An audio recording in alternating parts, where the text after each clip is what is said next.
manipis. Minsan, madungis. Pero masarap. Mwah! I-kiss. Sexy time na. Sexy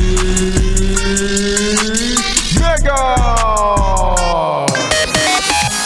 Ngayong araw ng Lunes, yes friend, isang paalala mula kay Sexy Megan na kahit galingan mo sa trabaho, hindi naman tataas ang sweldo mo. Ang madadagdagan lang ay yung mismong trabaho mo. Sabihin mong mali ako. Diba? Sino ang mas laging nauutusan?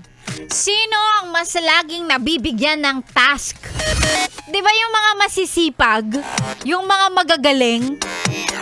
Wag mong sasabihin sa akin na, diba dapat nga you take it positively kasi ibig sabihin nun pinagkakatiwalaan ka sa iba't ibang mga responsibilities sa trabaho. Oo na. Kasi magaling ako eh. Pero tama ba yun? Tama ba yun? Na ang idadagdag nyo lang sa akin ay trabaho tapos yung pasahod. So lang. Yun pa rin. Same rate. At kung titingnan mo, same rate lang din kayo nung katrabaho mong tatamad-tamad at walang ginagawa. Sige, sabihin mo sa akin. Mali ba yun? Mali ba yung sinabi ko? Totoo yun. Realidad yan para sa mga ibang nakikinig dyan. Kaya nga, bottom line lang naman ni Sexy Megan. Kalmahan mo lang, okay? Magtrabaho ng ayon sa sweldo. Hindi naman. Kalmahan mo lang, no? Pag tinodo-todo mo, baka hindi ka umabot hanggang Friday. Sa dami ng binibigay na trabaho sa'yo, sa dami ng kailangan mong gawin, sa dami ng iniintindi mo, baka hindi ka umabot sa Friday. Baka bigla ka na lang bumulagta. Yan lagi sinasabi yan eh. Kalmahan nyo lang, ha? Pag break time, break time! Pag merong nag-utos sa'yo, lunch time na, sabihin mo, wait lang, kain naman muna ako, di ba? Galit na galit!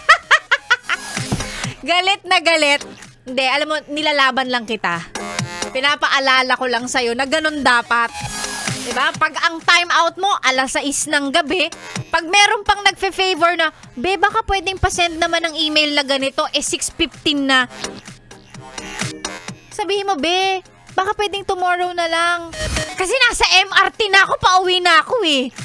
Diba? Yung ganon, sinasabi ko, nire-remind ko lang sa'yo, baka lang nakakalimutan mo kasi alam ko minsan, 'di ba, pagka talagang we're so into it, yung pag talagang sobrang dedicated tayo sa trabaho natin, nakakalimutan natin yung kung tawagin ay boundaries. Yeah. Kalmahan mo lang and remember your boundaries at mamayang pagka-lunch break, pag nag-12, kumain ka. Ganon. Nire-remind ko lang sa'yo. Sexy Megan po ang inyong kasama tuloy-tuloy hanggang mamayang tanghali. Para sa programang Chillax 101, mag-hello muna tayo sa mga yes friend natin. Walang sawang naka-tune in kahit ano pang ginagawa nila. Nasa bahay, nasa trabaho, nasa kalsada. Mga naka-yes FM, good morning kay Marina Derla. Good morning sa iyo.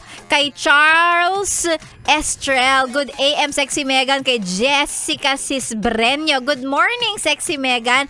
Pati kay Exiha Milante, magandang umaga. Ang mga pa-shoutout po ay send lang sa ating Facebook page, DJ Megan Yes FM. Subukan nating basahin yung mga yan mamaya. Sexy Megan po ang inyong kasama dito lang sa 101.1 Yes FM. Solid!